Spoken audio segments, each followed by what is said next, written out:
કચ્છ યુનિવર્સિટીની લાઇબ્રેરી ફોટા વિવાદે લીધો છે કાનૂની વળાંક। લાઇબ્રેરીમાં એસસી વિદ્યાર્થીઓના ફોટા હટાવવાના મામલે ફરિયાદ થઈ છે। યુનિવર્સિટીના એસસી/એસટી સેલના અહેવાલ બાદ નોંધાયો ગુનો। સિક્યુરિટી ગાર્ડ સહિત 3 સામે નામજોગ ફરિયાદ નોંધાઈ। જાતિગત ભેદભાવ અને દ્વેષભાવ રાખીને ફોટો હટાવવાનો આરોપ લાગ્યો છે। એટ્રોસિટી અને બીએનએસ એક્ટ હેઠળ ગુનો નોંધીને કાર્યવાહી હાથ ધરાઈ।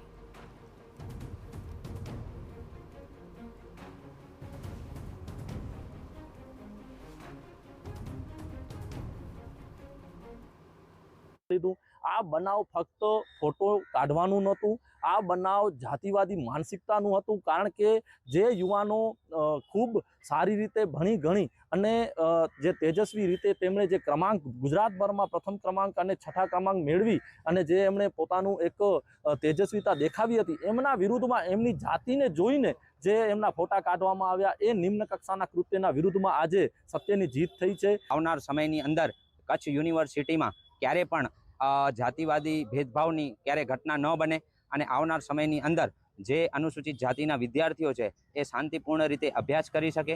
ગુજરાતના જીપીએસસી દ્વારા લેવાયેલ એક્ઝામની અંદર સમગ્ર ગુજરાતમાં પ્રથમ ક્રમાંક મેળવેલ અનુસૂચિત જાતિના વિદ્યાર્થી ને ન્યાય મળે, એના માટે આજરોજ અમે પોલીસ સ્ટેશન મધ્યે આવી અને આ સમગ્ર બનાવની ફરિયાદ દાખલ કરવામાં આવી છે।